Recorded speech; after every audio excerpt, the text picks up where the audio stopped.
എല്ലാവർക്കും ഹൃദയം നിറഞ്ഞ നമസ്കാരം. കഴിഞ്ഞ വർഷം വെണ്ണല മഹാദേവ ക്ഷേത്രത്തിലെത്തുകയും ഇവിടുത്തെ പരിപാടി ഉദ്ഘാടനം ചെയ്യുകയും ഗസ്റ്റായിട്ട് വരാനൊക്കെ ഒരു ഭാഗ്യമുണ്ടായി. ഇന്ന് വീണ്ടും ഇവിടെ നൃത്തം അവതരിപ്പിക്കാൻ, അന്ന് ഞാൻ പറഞ്ഞിരുന്നു ഇവിടെ നൃത്തം അവതരിപ്പിക്കാൻ പറ്റിയിരുന്നെങ്കിൽ വളരെ സന്തോഷമായിരുന്നു എന്ന് ഞാൻ പറഞ്ഞിരുന്നു.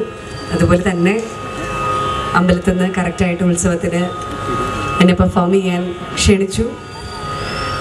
ഒരുപാട് നന്ദി.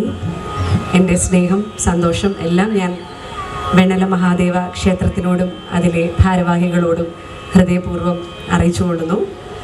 ഒരുപാട് വൈകി പ്രോഗ്രാം. ഞാൻ വിചാരിച്ചു ഒരു 8 മണിയാകുമ്പോഴെങ്കിലും നമുക്ക് സ്റ്റാർട്ട് ചെയ്യാൻ പറ്റുന്നുണ്ട്. പരിപാടികൾ ഇങ്ങനെ കണ്ടിന്യൂസ് നടക്കുന്നത് കൊണ്ടാണ് വൈകിയത്. ക്ഷമയോടുകൂടി കാത്തിരുന്ന നിങ്ങൾക്ക് ഓരോരുത്തർക്കും ആദ്യം തന്നെ നന്ദി പറഞ്ഞുകൊണ്ട് ഞങ്ങളുടെ ഈ എളിയ കലാപരിപാടി ഇവിടെ ആരംഭിക്കുകയാണ്. എല്ലാവരുടെയും സ്നേഹവും സപ്പോർട്ടും ഞങ്ങളോടൊപ്പം ഉണ്ടാകണം എന്ന് അഭ്യർത്ഥിച്ചുകൊണ്ട് പ്രോഗ്രാമിലേക്ക് കടക്കട്ടെ. Thank you so much.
Jana